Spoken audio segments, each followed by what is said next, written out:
Assalamualaikum warahmatullahi wabarakatuh. Waalaikumsalam. Bismillahirrahmanirrahim. Alhamdulillah wa syukurillah ala nikmatillah.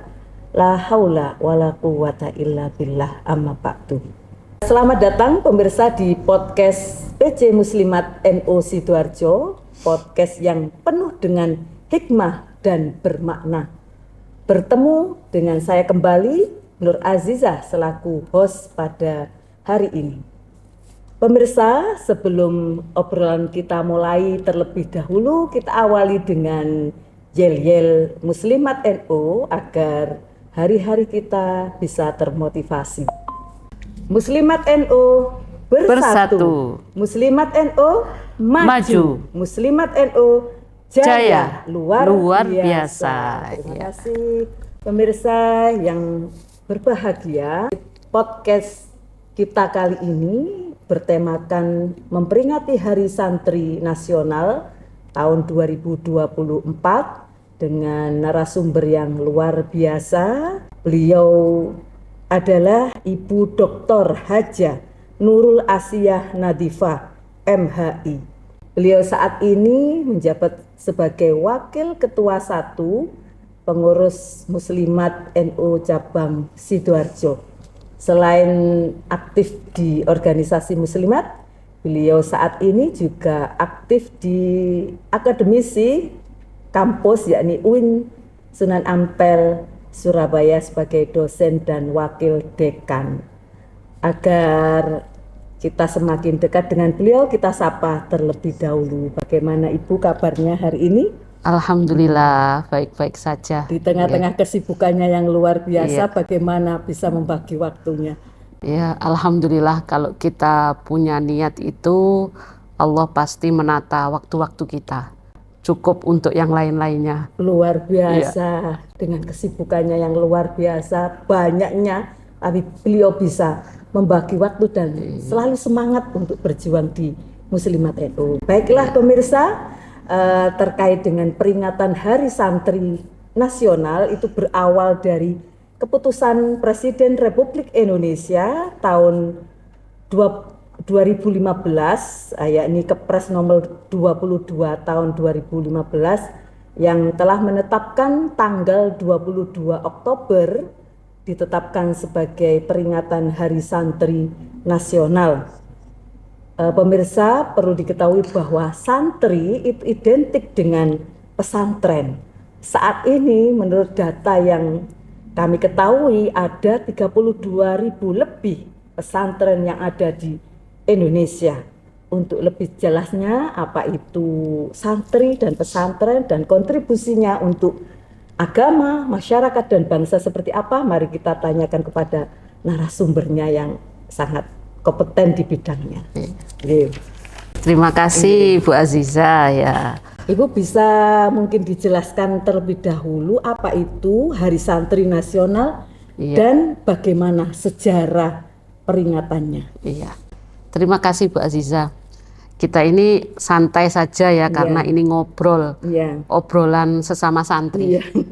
Sesama santri. Obrolan sama santri. Jadi kalau bicara santri itu, kalau kita bicara serius saja sepertinya, wah santri itu enggak seperti ini ya. Santri itu identik dengan guyonannya, kalau yang saya rasakan dengan guyonannya, dengan jokenya, ya dengan apalah yang itu membuat sesuatu menjadi gayeng. Ya. Jadi kalau berbicara tentang santri, karena ini momennya memang sudah mendekati di tanggal 22 Oktober, ya kata-kata santri sendiri itu sebetulnya sudah mengalami perlebaran makna menurut saya, perlebaran makna. Kalau dulu mungkin kita katakan santri itu hanya orang-orang yang kemudian mondok, berdiam diri di pesantren untuk menuntut ilmu, lah itu kita katakan santri. Tapi sejak adanya penetapan Hari Santri itu 22 Oktober, menurut saya kok makna dari santri ini diperlebar dan itu memang seharusnya untuk diperlebar agar nilai-nilai santri yang dulunya hanya dimiliki, ya mungkin persepsi kita hanya dimiliki oleh mereka-mereka yang pernah mondok, itu juga dimiliki oleh mereka-mereka yang itu tidak mondok tetapi esensinya sama. Ya, esensinya sama. Mereka senang untuk menuntut ilmu agama. Mereka juga suka untuk berbuat kebaikan. Ibadahnya juga bagus, ya. Kemudian mereka juga ramah dengan yang lainnya. Karena santri itu menurut saya ya harus ramah. Kalau ada santri yang kemudian tidak ramah, ya, tidak welcome dengan yang lainnya, ya mungkin itu harus dikasih catatan, karena kehidupan aslinya, kehidupan santri di pondok itu kan berinteraksi dengan banyak orang, berinteraksi dengan berbagai macam orang, ya, tidak dari daerahnya sendiri, dari manapun, ya, sehingga sudah ditempa dengan hal-hal yang itu berbeda-beda, ya. Jadi memang kalau berangkat dari apa itu santri, menurut saya perlebaran makna santri ini yang kita pakai, bahwa santri itu siapapun yang itu konsen dengan menuntut ilmu agama, konsen dengan nilai-nilai agama, ya, menjaga ibadahnya, ya, berbuat baik kepada orang lain, ya, itu maka itu santri. Meskipun kalau dalam kamus besar bahasa Indonesia sendiri itu juga asal katanya ya macam-macam. Ada yang itu berawal dari bahasa Sangsekerta, ya, ada itu ya dari bahasa apa gitu, ya. Ada san dan tri, ada sastri, macam-macam lah gitu. Ada dari kata-kata Nusantara, ya, itu santri.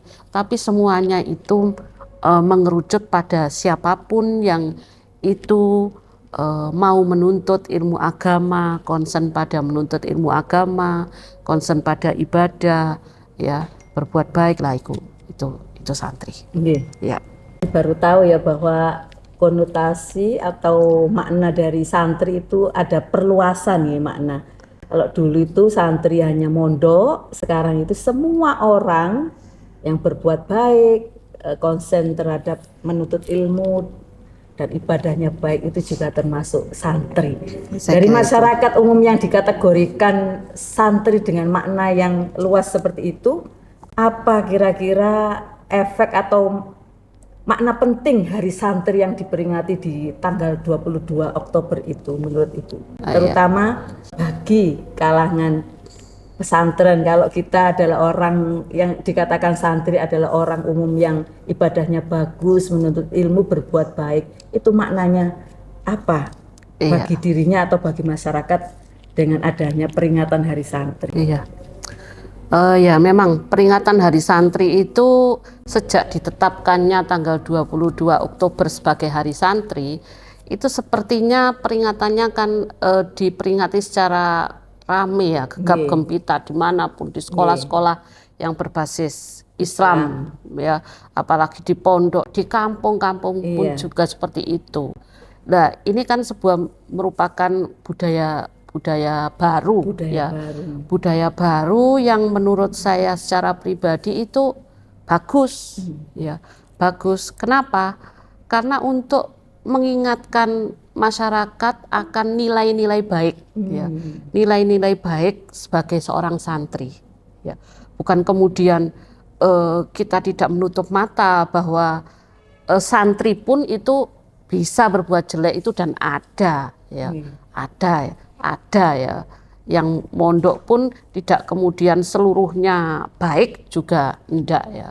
Tapi nilai-nilai baik dari santri ini coba kita bumikan di tengah-tengah masyarakat sehingga menjadi suatu habit, ya, suatu kebiasaan yang kemudian bisa untuk dilaksanakan dimanapun, tidak hanya di pondok. Kalau kemudian Hari Santri identik dengan sarung, ya, banyak dulu itu yang upacara pakai sarung, kemudian pakai baju koko putih, ya, yang perempuan juga begitu, pakai kopya itu ya, yang laki, yang perempuan juga jilbab hitam atau putih ya, kemudian pakai baju putih. Nah, itu simbol-simbol untuk mengingatkan nilai-nilai baik yang ada di dalam santri. Ya, bahwa santri itu ya identik dengan kesederhanaan, bukan sesuatu yang identik dengan kemewahan, enggak. Identik dengan kesederhanaan. Kenapa putih semuanya? Ya rata-rata ketika di pesantren itu kan bagaimana bisa mengikis perbedaan yang ada di antara santri, antara si kaya maupun yang si miskin atau apa ya, pokoknya nggak ada berusaha untuk nggak ada sekat antara itu ya. Nah, jadi pakai bajunya kalau hari Kamis Jumat umpamanya pakai putih. Nah, pakai baju putih semuanya. Nah, itu sekarang diangkat ketika hari santri tanggal 22 agar nilai-nilai baik dari santri itu juga bisa membumi ya, membumi di tengah-tengah masyarakat. masyarakat. Berikutnya jenengan kan lama di pondok pesantren, 6 tahun ya. Lebih 7 iya. tahun berada di pondok pesantren. Saya ingin tahu pola pendidikan di pondok pesantren itu seperti apa sampai bisa membentuk karakter santri. Lulusan santri kan niku berkarakter. Iya, punya karakter yang kuat gitu ya. Bagaimana pola pola pendidikannya di pesantren? Ya seharusnya santri itu punya karakter yang kuat ya. Tapi kalau saya secara pribadi ya mungkin 7 tahun mondok itu ya mungkin hanya berapa persen gitu aja yang saya serap itu ya. Seandainya itu bisa maksimal ya jos itu ya. Jadi bagaimana pola pendidikan ya, pola pendidikan di pesantren? Menurut saya pendidikan di pesantren itu sebuah pola pendidikan yang apa ya, yang relevan ya. Meskipun itu pesantren dengan tradisi keilmuan yang dikatakan tradisional, yang dikatakan salaf ya. Tapi menurut saya pola pendidikannya itu sudah modern. Cuman penamaannya saja yang kemudian kemasannya yang kemudian pesantren tidak terlalu mengemas dengan sesuatu yang kekinian atau modern. Contoh sedikit ya. Dulu ketika tahun 2000-an ya, saya pernah ngajar di SMA itu 2000 berapa 2001 atau 2004 begitu ya. Dulu itu lagi rame-ramenya tentang moving class. Moving class. Ya. Masih ingat ya Mbak Lisa ya, mungkin Mbak Lisa masih sekolah atau ya masih sekolah. Ada moving class. Seluruhnya itu dilatih bagaimana moving class ini. Ya. Saya juga ikut dilatih. Tapi saya mikir-mikir, ini kok kayak sesuatu yang baru ya moving class itu. Padahal ketika kita di pesantren itu sudah moving class, sudah melakukan itu. Apalagi ketika pengajian Bandongan Ramadan itu ya, itu moving class, umpamanya di dalam selatan, dalam utara, dalam barat, ya istilahnya kan, cuman nggak di kelas gitu kan ya, nggak kelas biologi, kelas agama, tapi dalam ya, dalam barat, dalam selatan, dalam timur, itu kita ngaji itu datang ke kiainya, ya. Moving class itu kan begitu ya. Siswa itu datang pindah ke kelas biologi, kelas IPS apa gitu. Kita datang ke kiainya dengan jadwal pengajian Ramadan, umpamanya pengajian Umul Barohin, pengajian Fathul Qorib, kemudian macam-macam lah, I'anatul Thalibin. I'anatul Thalibin hari ini jam sekian ngaji di dalam barat. Ya kita datang ke sana. Dan itu ya kalau Ramadan itu kan tidak wajib, artinya kamu harus milih dalam barat, tidak seperti itu. Kan siapa yang mau. Iya. Siapa yang mau. Lah ini kan metode sebetulnya kalau sekarang kan baru lagi ya. Padahal pesantren ya wis seperti itu. Siapa yang mau ngaji I'anatul Thalibin di dalam barat, ya geruduk ke sana. Siapa yang mau ngaji Umul Barohin di dalam timur, moving class dan diberi kebebasan kan ya. Nggih, Diberi bukan sistem paket kan. sesuai minatnya. Iya, itu tidak sistem paket itu ya. Iya. Sistem SKS mungkin ya, SKS. Siapa yang mau ngaji Iya. 3 dalam setengah hari ya dapat 3. Iya. Tapi yang mau ngaji 1 ya dapat 1 gitu. Itu menerapkan seperti itu. Saya kira kan sudah kalau sekarang kan itu dikemas menjadi sesuatu yang modern. Tapi ya ada secara formal ada sih ketika tidak Ramadan ya sistem masuk kelas gitu. Cuman kan pesantren itu sudah mengakomodir sistem-sistem yang sekarang dianggap sesuatu yang baru. Berarti ini kontribusi pesantren itu luar biasa ya terhadap pengembangan ilmu pengetahuan dan peradaban Islam di Indonesia. Kalau jenengan mengamati seperti itu. Karena sebagai pelaku juga di pondok pesantren gitu. Baik, berikutnya adalah pelaku yang nggak pinter-pinter banget. Luar biasa sekarang. Yang nggak pinter-pinter banget. Menjadi orang sukses hanya sekarang. Berapa persennya aja. Buah dari perjuangan beliau di pondok pesantren selama 7 tahun. Yang mohon doanya. Berikutnya mungkin ini kan hampir kita merayakan Hari Santri Nasional dan sudah hampir 9 tahun kita merayakan itu. Bagaimana cara peringatan Hari Santri itu diadakan dan kegiatan apa saja yang diharapkan dapat memeriahkan perayaan ini dan kegiatan itu penuh makna. Menurut jenengan apa saja kegiatan yang relevan? Iya, yang relevan ya. Relevan dan tidak relevan itu sebetulnya melihat kegiatan itu diadakan di mana, gitu ya. Kalau diadakan di sekolah kah, atau diadakan di pesantren, atau diadakan di instansi pemerintahan, ya. Saya kira mulai upacara, ya, ataupun kegiatan-kegiatan lain, perlombaan, ya, perlombaan yang itu perlombaan Islami ya, atau perlombaan yang seperti di pesantren barangkali seperti itu, atau perlombaan lain pun, ya, perlombaan lain pun, saya kira semuanya itu akan kalau kita maknai dan kita jelaskan kepada masyarakat secara umum, terutama kepada peserta dari peringatan itu, semuanya bisa dimaknai, ya, dimaknai yang baik untuk mengingat Hari Santri, peran santri. Ya, tadi kalau upacara pakai baju putih, nilai-nilai dari memakai baju putih ini apa? Itu yang perlu kita jelaskan, terutama kalau itu dilaksanakan di sekolah. Ya, sekarang pakai baju putih, pakai sarung, pakai peci, ya. Nah, tidak sekedar itu, lebih jauh kita jelaskan. Ya, apa nilainya kita diminta untuk pakai baju putih semuanya? Apa nilainya kita diminta untuk sarung, pakai sarung, ya. Kalau sarung mungkin simbol Nusantara gitu ya, simbol Nusantara, jadi kesederhanaan juga, kesederhanaan gitu, itu maknanya luas sekali. Iya, kalau umpamanya ngadakan perlombaan, ya kenapa kita harus berlomba ini? Kita harus punya jiwa yang kuat, jiwa yang mampu untuk bersaing dengan yang lainnya. Karena santri itu syarat dengan persaingan, gumbulane wong akeh gitu kan ya. Gumbulane wong akeh dan macam-macam gitu. Itu saya kira hal-hal baik itu bisa kita lakukan.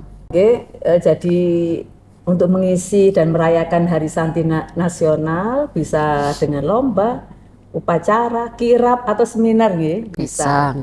Ini juga harus dijelaskan juga maknanya untuk kegiatan-kegiatan yang sudah dilaksanakan tersebut. Berikutnya mungkin Ibu bisa memberikan harapan terhadap peran santri di masa depan, khususnya di bidang pendidikan, dakwah, dan kontribusi sosial, karena tantangan santri saat ini itu luar biasa, terutama tantangan media sosial yang menyerang bertubi-tubi. Iya. Ini tantangan sebagai seorang santri ya. Jadi seorang santri itu juga harus melek akan perkembangan dunia, terutama dengan perkembangan media sosial. ya. Tadi memang belum jelaskan ya, kalau santri itu sebetulnya kita harus ingat bahwa adanya Indonesia ini juga berkat dari peran para ulama ya, yang dipimpin oleh Hadratus Syekh ya, bagaimana Indonesia bisa merdeka ya dengan resolusi jihadnya. Maka saat ini bagaimana santri ini bisa mengisi perjuangan para pendahulu kita ya, perjuangan para pendahulu kita ini mengisi dengan sebaik-baiknya. Artinya mengisi ini jangan kemudian santri ini kita juga harus melek dengan perkembangan, tapi kita juga jangan mudah untuk digoyang sana sini, dipengaruhi dengan hal-hal yang buruk ya, dengan hal-hal yang buruk. Santri itu harus pinter ya, harus pinter memilih dan memilah ya, harus pinter menyaring dan harus pinter men-sharingkan apa yang kita punya ya. Jadi kalau kita punya pondasi yang kuat, kita pinter terhadap perkembangan yang datang di hadapan kita, maka tentunya kita ini bisa mengisi buah dari perjuangan para ulama ini dengan baik. Media sosial oke, kita harus ikuti itu karena memang kebutuhan. Tetapi mana saat butuh ya, mana saat kita pakai dan mana saat kita itu mengabaikan ya, itu harus pas, dan itu menjadi problem dunia pendidikan saat ini sebetulnya. Menjadi problem dunia pendidikan saat ini, anak-anak di sekolah itu ya, anak-anak di sekolah itu. Saya bilang begini, jangankan di sekolah, yang sudah tua itu loh juga problem. Yang sudah tua ini problem juga. Problem. Ada waktu, ada membagi manajemen waktu antara media sosial dan keperluan lainnya itu juga, bro. Iya. Bahkan sekarang itu ya secara ekonomi ya juga yang sedang menggeliat itu kan juga di dunia media sosial. Media sosial. Ya. Okay. Vintage, financial, teknologi ya, macam-macam lah. Saya tidak paham betul tentang keilmuan tersebut, tetapi memang persaingannya sekarang itu tidak hanya di dunia nyata, orang jualan persaingannya tidak dengan toko sebelah tetangga kita, tetapi sudah di media sosial, toko-toko yang tidak punya gedung itu ya, toko-toko yang tidak punya gedung itu menjadi persaingan, dan itu harus dipelajari.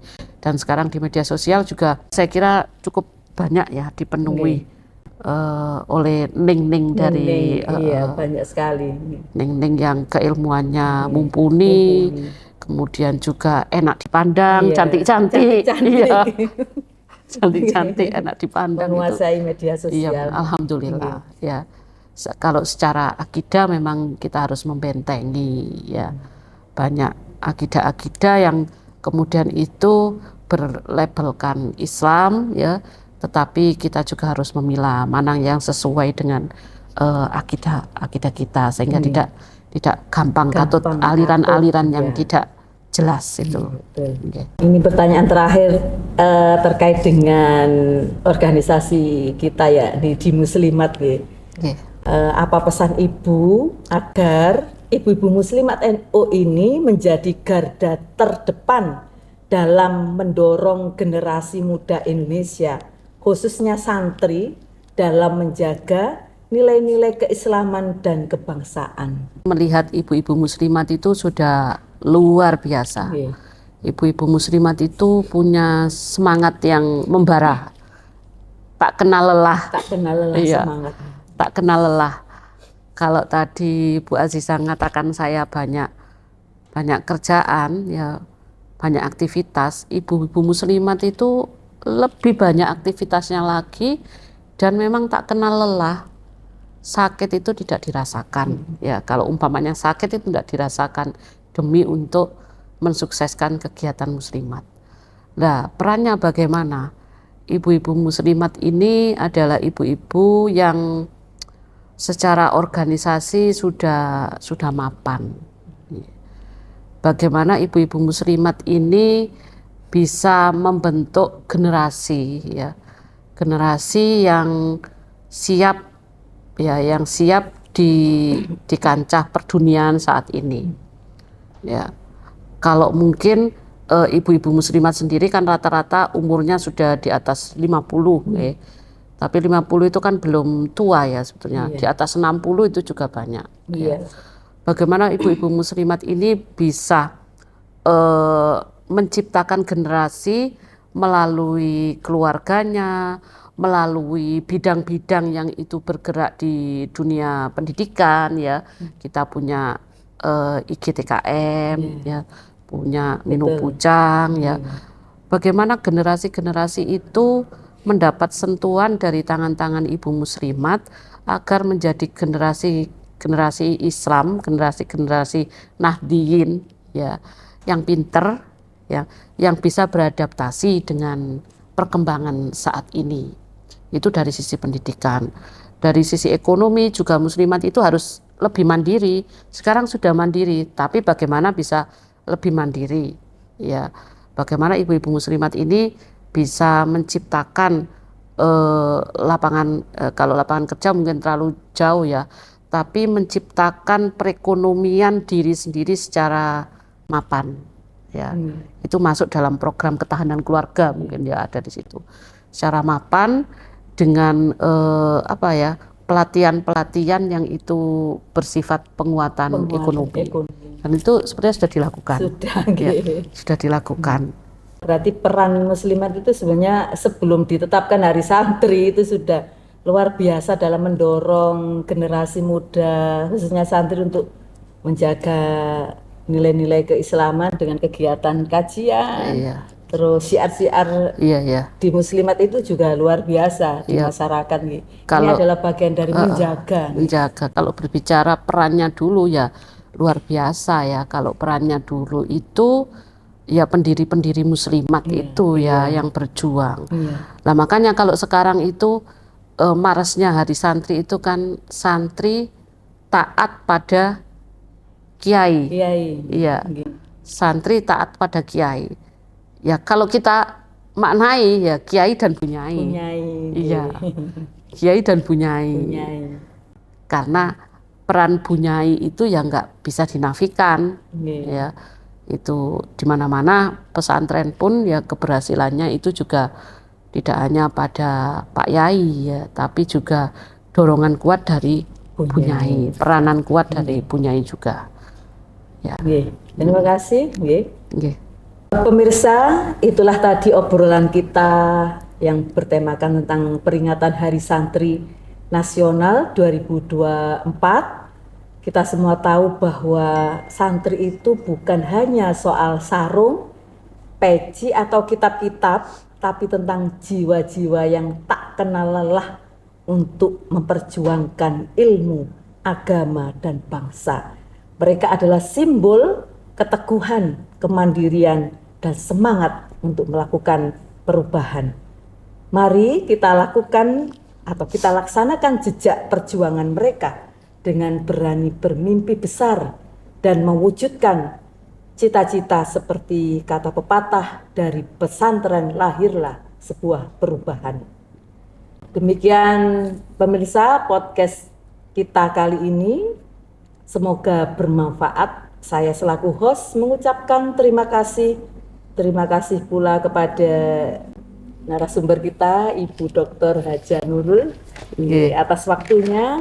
Terima kasih Mbak Ziza. Yang disampaikan beliau luar biasa, kita banyak mengambil manfaat dan ilmu dari beliau yang telah memberikan ilmu yang luar biasa. Semoga apa yang disampaikan bisa kita ambil hikmah dan manfaatnya. Tetap semangat dalam memberikan kontribusi yang baik di masyarakat, agama, dan bangsa. Tak lupa kami ucapkan selamat Hari Santri 2024, menyambung juang merengkuh masa depan. Kami akhiri, wallahul muwaffiq ila aqwamit thoriq. Wassalamualaikum warahmatullahi wabarakatuh. Waalaikumsalam warahmatullahi wabarakatuh.